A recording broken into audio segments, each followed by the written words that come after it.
Hi everybody and welcome back to Abuti Rams Live. This is a show where we speak with a lot of entrepreneurs and successful business leaders and leaders in society who are doing amazing work. And today it is no different. We're sitting down with somebody who's very amazing. But before we could even get to that, I just want to appreciate everyone who've been subscribing to our YouTube channel. You guys made us to get to 1,000 subscribers in so little time, and this is amazing. That it means that we are growing the network because you are sharing, you are liking, you're commenting, and you're doing all sorts of amazing things with your social media platforms. And thank you so much for being part of this community.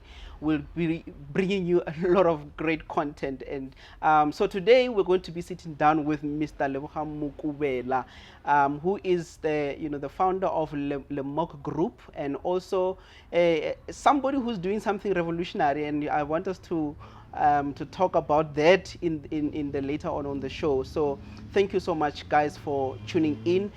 So Mr. Lebogang Mokubela, yeah, are you good? I'm good, my man. How are you? You are proper. 100%. How is Soshanguve though? Load shedding. So It affects everyone. It's a problem, but anyway. It's a big problem. It's part of our lives as South Africans. How does it affect you as a small business in Soshanguve? Look, to be honest, with my agency, it doesn't affect us that much because we did prepare for this. We bought generators and everything. But my only issue is with our smartphone division, we're looking at building a factory. And you have to think about it. A factory consumes a lot of electricity. Sure. So in South Africa, where electricity is like this, Sure. it's not stable. So is it really viable to build a factory in Soshanguve? We have Roslyn. Roslyn has a factory that is close by to Soshanguve. What about that? But we don't know if spot? it doesn't affect them or not. Huh. Okay. We don't know. So maybe it affects them, the production and everything. And also considering that the Roslyn guys are multinational companies, they have the budgets. They have the budgets and everything. So we are not operating at that level as yet. So yeah, it does affect us. But with my other agency or my other business, it doesn't really affect us because we bought generators and everything. It's just the hassle of when the lights switch off, now generators must go on. Yeah. But in any case, it is what it is. Yeah, but before we could even speak about those things and politics that just goes behind small businesses in the townships, yeah. In this episode, we are trying to speak to a lot of young people who are in the township business, and I think you are one of them who has done well for yourself in terms of taking advantage of this township economy and the market that is there. But briefly, people want to know the story behind the story, because if we see you on TV right now and we're saying we're seeing him on Abuti Rams Live, but people want to know, who is this guy? Where does he come from? How did he start? I think those are some of the important lessons that young people want to learn from, and especially seeing a guy from Kasi, I know that guy. Sure. I've seen him before. Maybe tell us about yourself a bit. Who you are, where you come from, and what you do, especially. Okay, so I was born and bred in Soshanguve. I was born in 1990. So go blog man. Go the Oh, how now, Mukasi. All right. Cool. Yeah. So I was raised by my grandparents. Matriculated 2008, started my first business 2009, immediately after high school. Wow. That was an eventing business. It ran for 2 years. So 2011 it closed down. It closed down mainly because of one thing. Yo. And I say business. Okay. So immediately we take the money, we spend it, and then next month you start from scratch. And that was the downfall of the business. So 2011 I decided to go get a job. So the good thing for me, or the lucky part for me, was when I was doing my events, ATA, which is now Telco Mobile, was one of our sponsors. So I made friends with the brand managers. So when it was time for me to look for a job, I contacted them and they said, look, go to the marketing agency that handles our marketing and see if they can offer you a job. And I spoke to the person, and then the CEO called me back after an hour. I had an interview with him the next Thursday. The interview was literally 15 minutes. And then I got the job as a junior creative. So my job was essentially, whenever you go pitch, he will send me his PowerPoint presentations. So he's Afrikaner, so English also. Yeah. Deals with him a bit, yeah. Sure. So I'll put it together, the grammar, fix the grammar, make it look pretty, and then I'll set him off. But the nice thing, the advantage for me was every time he would send me presentations, I would read how he constructs his campaigns, his strategies, and then I would learn from that. Then eventually he took me to meetings. So a year later, I started. So about a few months later, I started working on projects. So he gave me one of my biggest projects. 8 was sponsoring top 7 events in South Africa. That's your JMB Mets and the likes. Well, then it was JMB Met. Now it's Sun Met. Oh yes, But yes, yeah, your 60s and Makufe and all these yes. events. That was a 15 million rand budget. First time I worked with such numbers. I was scared. I was scared. Were you scared for yourself that you can borrow yourself? No, I don't manage the money. I was just Sure. scared that I'm gonna mess it up. You know? Yeah. Having run my own business, I understand how someone's business is close to them. To their heart. Yeah, so I don't want to damage that kind of relationship with him. But anyway, I was still living in Sosha back then, so I would leave the office like 1 a.m. and that was in 4 ways. I was using my grandfather's tires at the time. Drive from 1 a.m., come back to Sosha, arrive about 2:30 a.m. Sleep, wake up at 5, drive back 7 a.m. I'm at the office, and I did this for a cool 3 months. The main thing is I didn't know what to do, so I had to learn. So when everyone was not at the office, I would be on YouTube learning. I would actually open other people's files and read their campaigns and how they did the codes and all these things. Okay. Long story short, I did that campaign. It ended in Feb 2013. When it ended, I only did one campaign. The rest of the guys were doing like 2-3 campaigns a month, but my campaign alone made the most profit for the business. So a month later, I was offered directorship. Wow. Then I was promoted to director of strategy and operations. Then I started working on bigger brands like your Lenovo South Africa's, your Telcoms and whatnot. And that was the introduction to the electronics world. I remember before I left, Lenovo had bought Motorola. And now we were launching those smartphones into Nigeria. And that's where I actually started seeing the cell phone and smartphone industry and how it evolves and everything. Oh, okay. So yeah, and then I was a director until 2014. Then I quit to start LEMOK. So 2015 LEMOK was born. 2015 September, and we launched with the digital agency LEMOK Agency. That we first started working with SMMEs. Then we grew. Now we purely work with shopping centers within the retail space. So it is a very focused agency.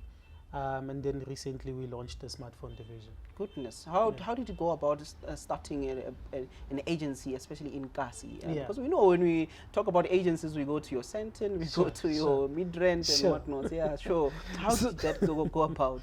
So one of the reasons, there's 2 reasons why I quit, but one of my major reasons is that every time, so when I was working on your 8s and your preferably 8 and Lenovo, we're predominantly talking to more of a student market / township black market. Yeah.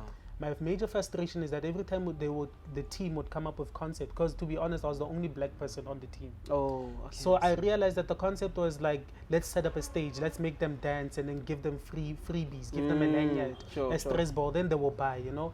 And I was like, but this is undermining. The market is evolved, the market is aware, the market knows what it wants and how to communicate with them. They can be in the township, but they are not poor. Not everyone from the township is poor. So I had that mentality and I was like, you know what, it's all good.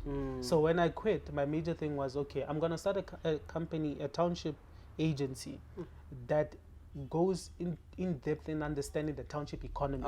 And then start working with brands to make sure they understand the nuances and everything that talks to the township audience.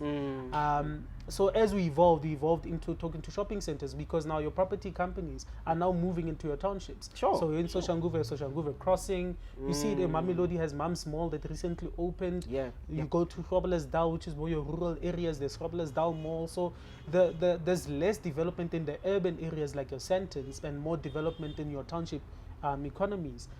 And the problem is it's not even developed by the same people that live in the township or have lived in the township. It's external people. What was ante? And we don't see where the economic activity is in South Africa. And it's in townships. So that was the major thing for me. Obviously it was a risk, because like you say, when you start an agency, it's all about smoke and mirrors. It's like your Rosebank fancy offices with boardroom reception, you know? So the moment you I remember when I was giving my first invoice to a shopping center, I was ashamed of, hey, when I dress with a block L, this boy from Kazi, what is he gonna tell us? And I was, to be honest, I was also nervous. Did you quote well though? Did you quote well? No, Handsomely. I hope so. Pricing is my thing, and don't go. No, don't make good. that mistake. Sure. So, but funny thing is, they embraced it because, to be honest, I was the first to do that.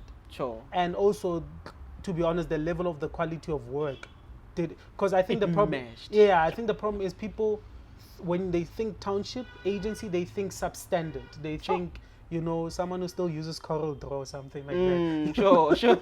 They think, you know, you're doing those 200 rand logos and whatnot. They don't anticipate the level of quality.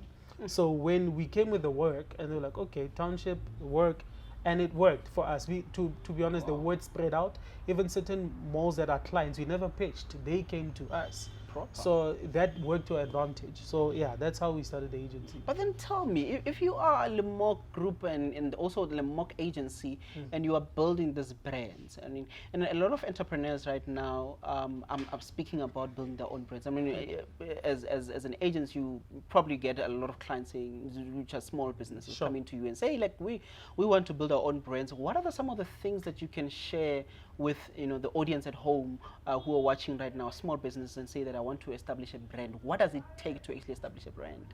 So my philosophy is simple. I think a lot of people confuse a brand with a logo. Hence, when you take a can of Coke, at the bottom it says the Coca-Cola sign is a trademark. It is not the brand. It's just a trademark. It's a mark that people are able to identify you in the trade. That's why it's called a trademark. Yes. A brand is a story. That's why you don't own the brand. It's same thing with reputation. You don't own your reputation. Your reputation is what people say it is. You don't own the reputation.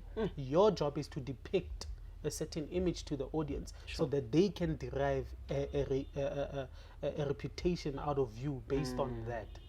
So my thing is with brand is you have to understand that the brand is the story. So what helped LEMOK grow was the fact that we were the only one township based at the level of quality. So to be honest, our story was what killed many of our competitors, because they can try and compete on a price level, but the story is what resonated. The story is, this is a township business with township people working in it, and we are building malls in the township. They eat, walk, and do all township. They are township themselves. Now,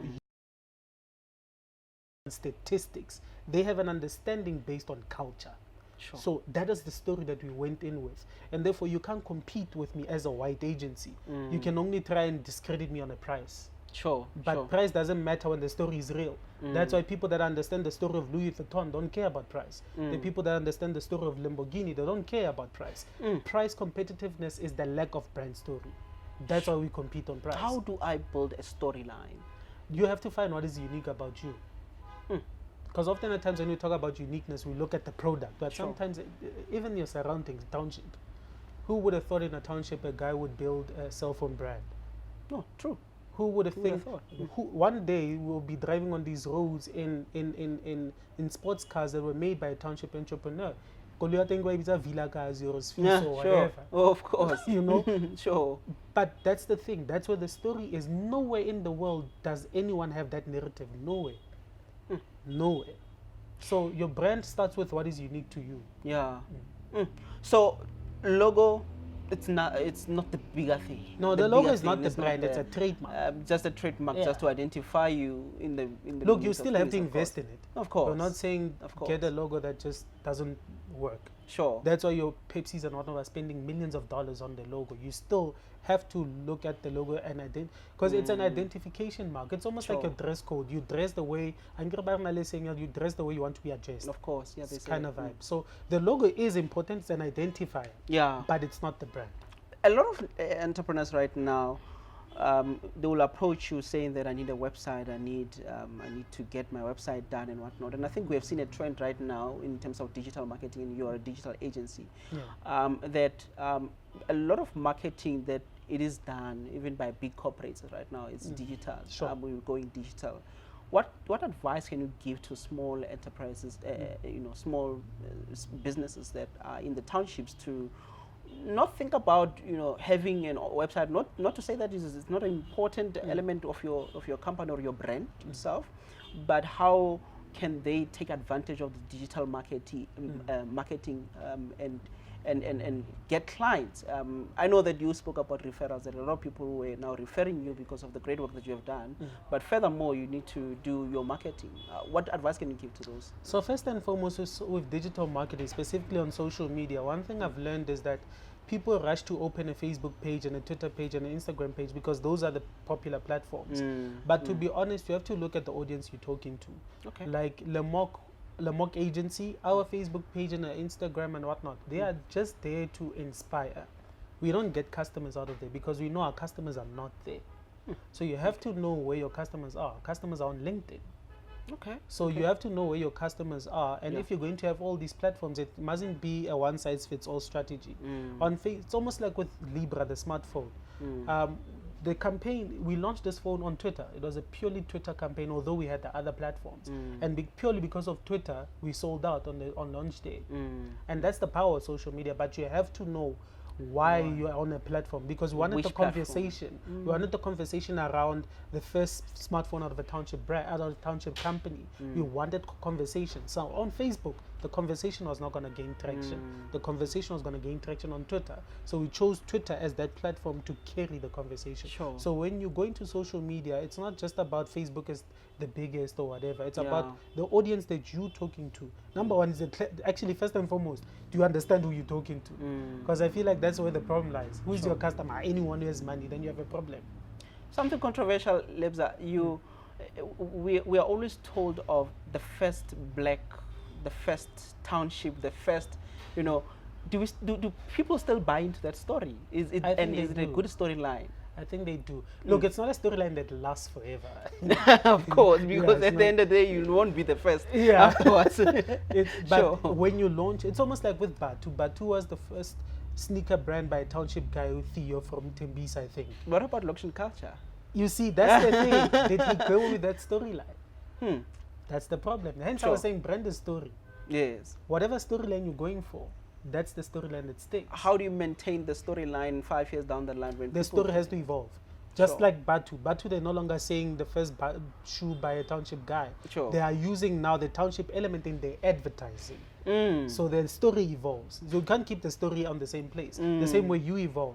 So the Lebogang that finished matric in 2008 is a different Lebogang to who he is now. But the storyline is the same, but it evolved.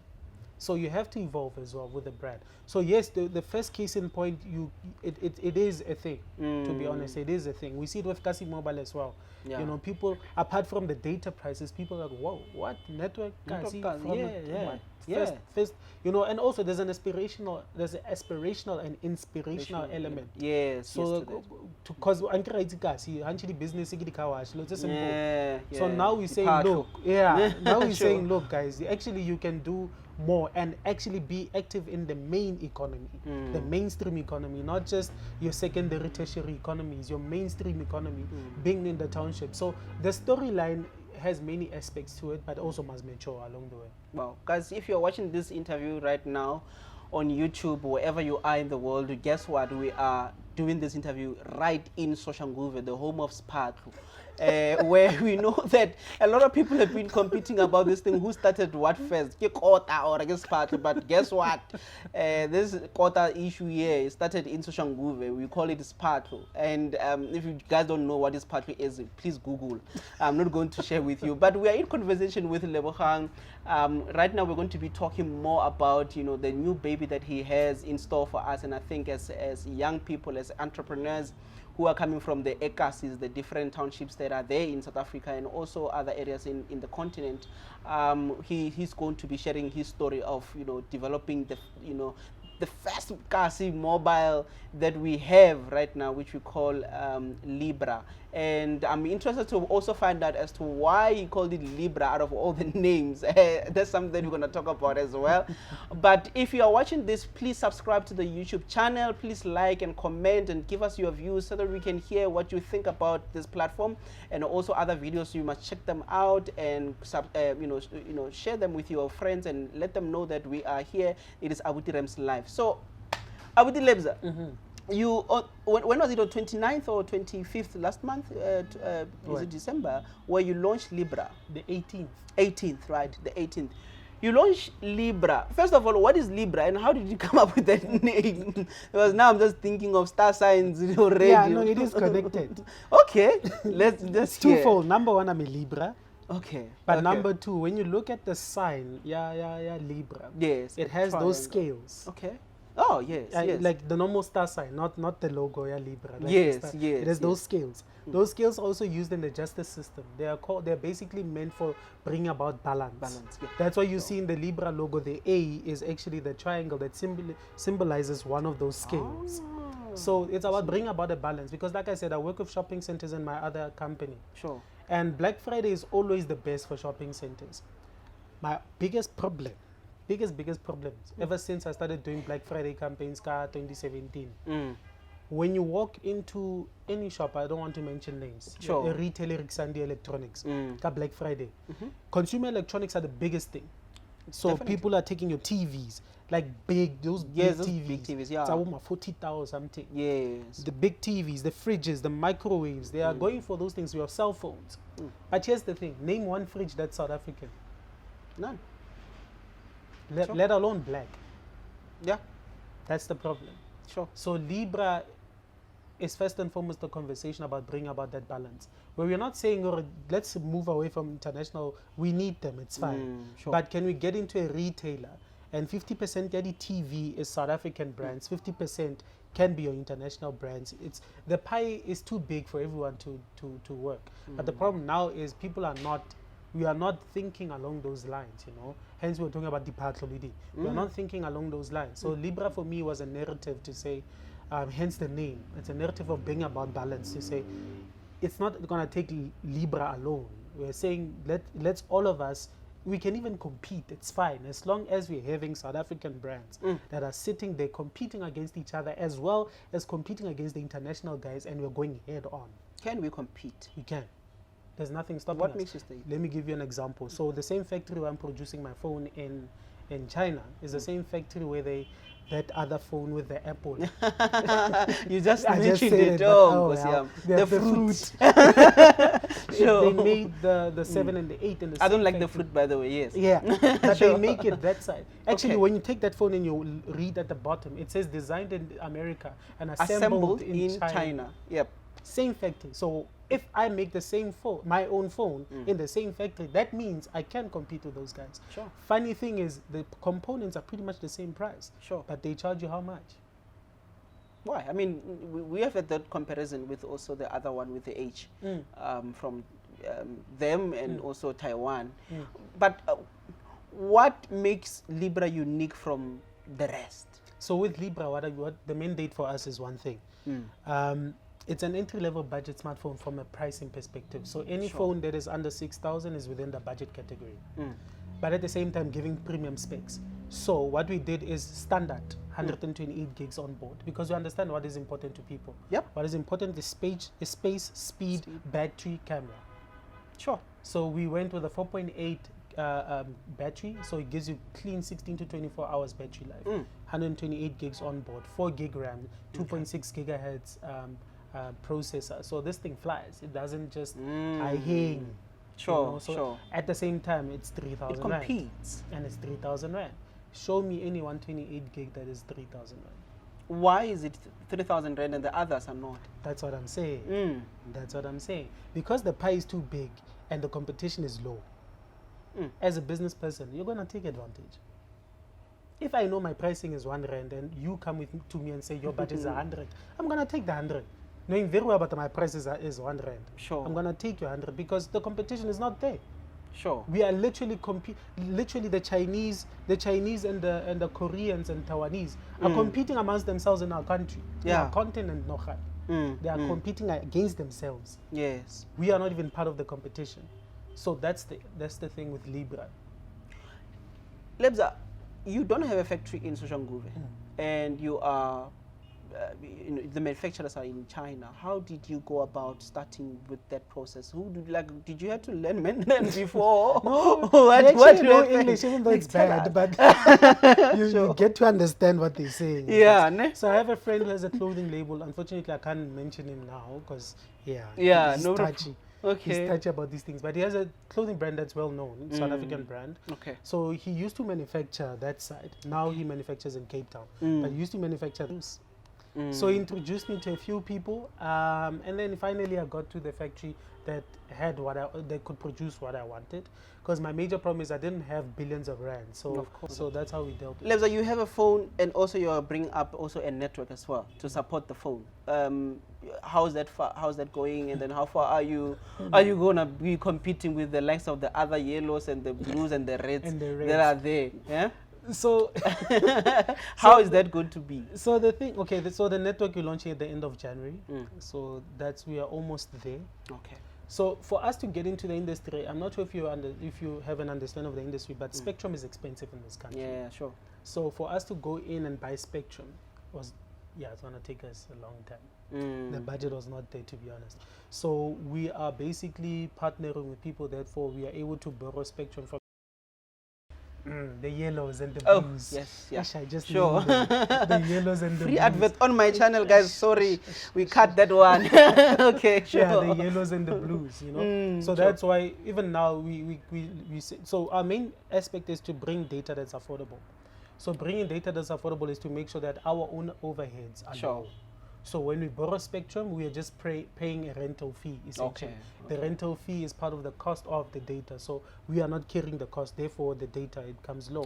Over and above that, we didn't go and print our own SIM cards. If you order something that is on the yellow network, we give you the yellow network SIM card. So we don't have to go and print our own SIM cards as of yet.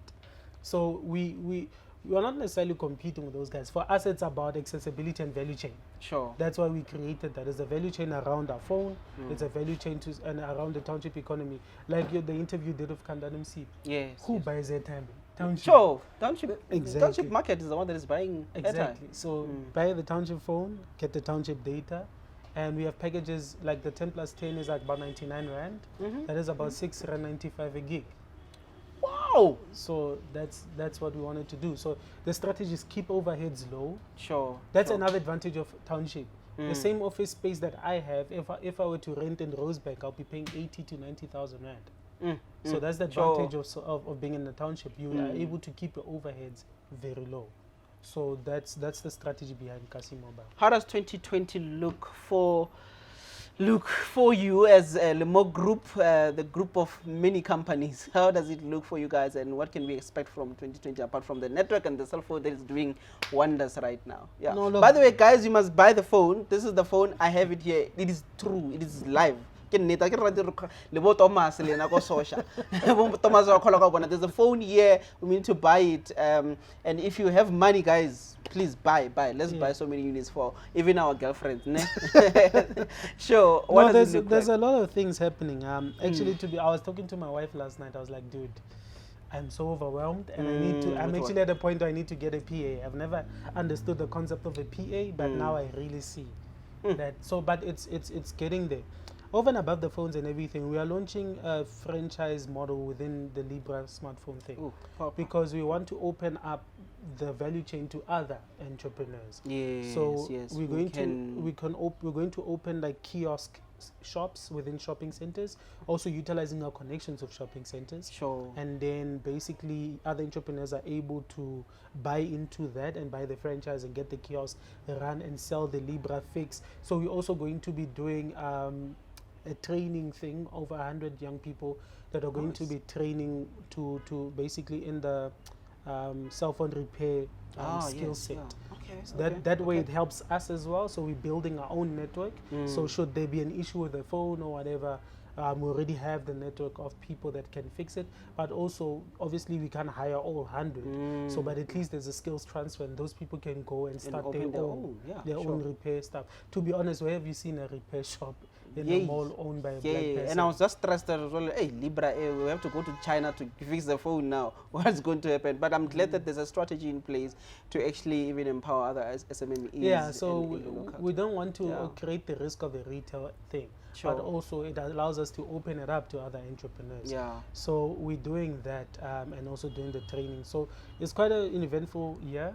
And even though I got married last year, the wedding celebration is in April. Congrats. Oh, Yeah. thank you. Yeah. Oh, listen to this guy is already speaking. Man. So the wedding celebration is in April. Okay. So it's Are you that, gonna it's have the business, it's Chinese embassy? Next. Oh, okay. But we are invited, guys. He just said it that we are invited to the wedding celebration. Yeah. But Mr. Lebogang Mokubela, we just want to thank you so much for sharing your insights and also sharing your story with us. And as viewers of Abuti Rams live show, we are excited about your journey, and we wish you all the best and the luck in the world, and to make it and grow, not only to manufacture in China but also to manufacture in South Africa in the future. Sure. We know it's tough, and we know the economy, how it is set up right now, but we believe that you are going to pull through, and we're going to support you. We are going to buy your phones, we're going to buy your networks. Month end is arriving, so everyone must be ready with their pockets so that we can support you. Thank you so much for being part of Abuti Rams Live Show. Thank you. Sure.